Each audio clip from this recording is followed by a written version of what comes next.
Hey guys, Mike here. So this is a bit of a different video, as it's more of a guide covering certain strategies and decisions made more oriented towards a speedrun sense. So just quickly before we get in the video, I want to address a few points that have been coming up on other videos. First of all, I'm getting a few comments on the 40-minute speedrun video along the lines of, oh, this isn't a real speedrun, or X person got a faster run. The intention of that video wasn't entirely to show off the run, but rather to see what the interest in the category was, showed the strategies that I used at that point in time, and hear from other runners about what they would do differently or what strats they've developed. So while I'm not downplaying other people's achievements or denying that it wasn't the best run ever, that wasn't the intention. Second, for people commenting on the 70k video about how it wasn't the first or they did it before me, prior to uploading my video, I searched on all forms of media, YouTube, TikTok, Google, you name it, and couldn't see any other uploaded runs. However, if you have a video showing it before mine and want the title changing, just comment on this video linking yours and I'll be happy to change it.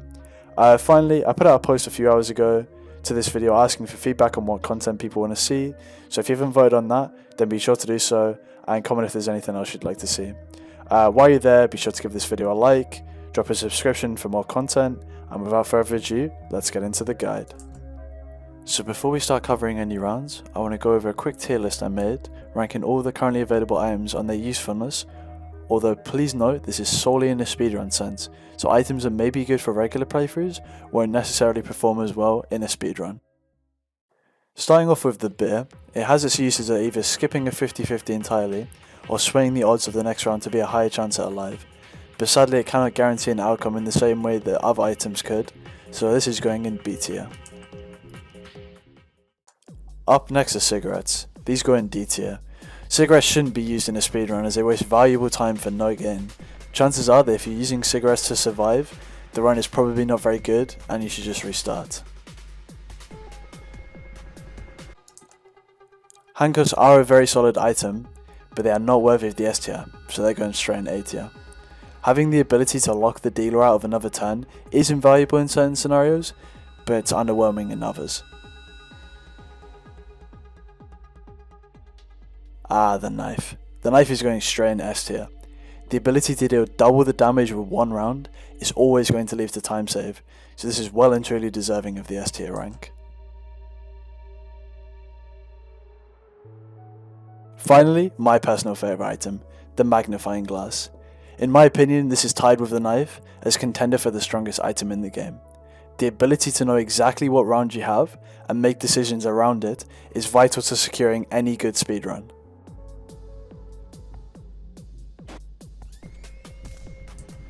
Getting on to the actual guide, we start with round 1. So during round 1, the player has the least influence on the actual outcome of each shot, so this is likely where most runs will fail when going for the perfect speedrun. However, it is the quickest and shortest, so restarting here should be no big issue. Ultimately, the player wants to have killed the dealer by the first shot of round 2, and whilst there isn't much strategy involved, there is still a preferred method. So starting off with the first hand, the player is presented with 2 blanks and 1 live round. The most beneficial speedrun strategy here is to shoot yourself for the first round and then shoot the dealer directly after, as I found during my runs this to be the fastest and most effective way to guarantee damage on the dealer. If your first round is live or you shoot 2 subsequent blanks, then at this point you should just restart. Assuming you had a successful first hand, let's move on to the second hand of round 1. The second hand of round 1 is 3 lives and 2 blanks. As for the strategy, there's only one real method to being this round, and that is to just full send it straight off the bat and hope that you're successful with the 60% chance of it being a live round. However, if it's blank, you can hope that the dealer decides to shoot itself, but the chances are it's probably not worth the time loss, and you should just restart while you're still early into the run.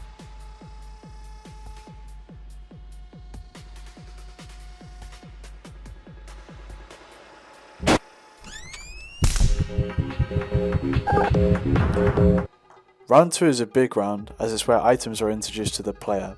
However, we only get 2 items here, so having good item RNG is crucial to getting a good speedrun.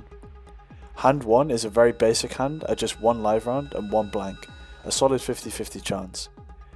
The strategy here changes depending on items, but for this video I'm going to be covering strictly the best items to get. For a perfect run, you want to get a magnifying glass and a knife, as this allows you to guarantee 2 damage on the dealer straight away with no consequences. The second hand of round 2 is 2 live and 2 blanks, another starting 50-50 chance. This hand follows much the strategy as the last, hoping for a magnifying glass and a knife to quickly and efficiently end the round.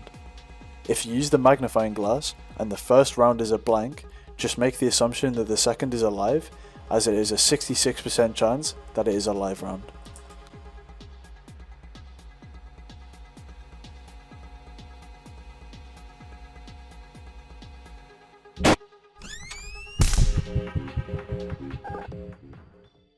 And now, onto the final round.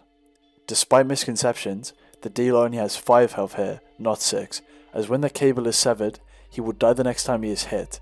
This same rule applies to the player. The first hand of the final round is the very same as the first hand you see, 1 live and 2 blanks.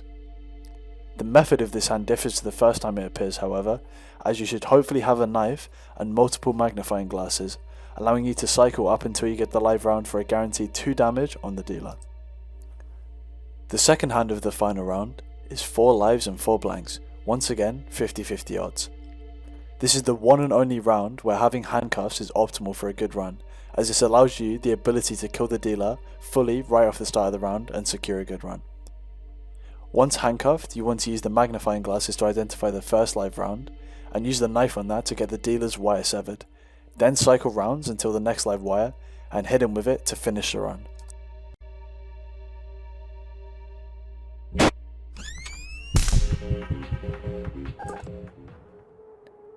And with that, the dealer is dead, and the player cash in hand, hopefully with a good speedrun, we come to the end of the video.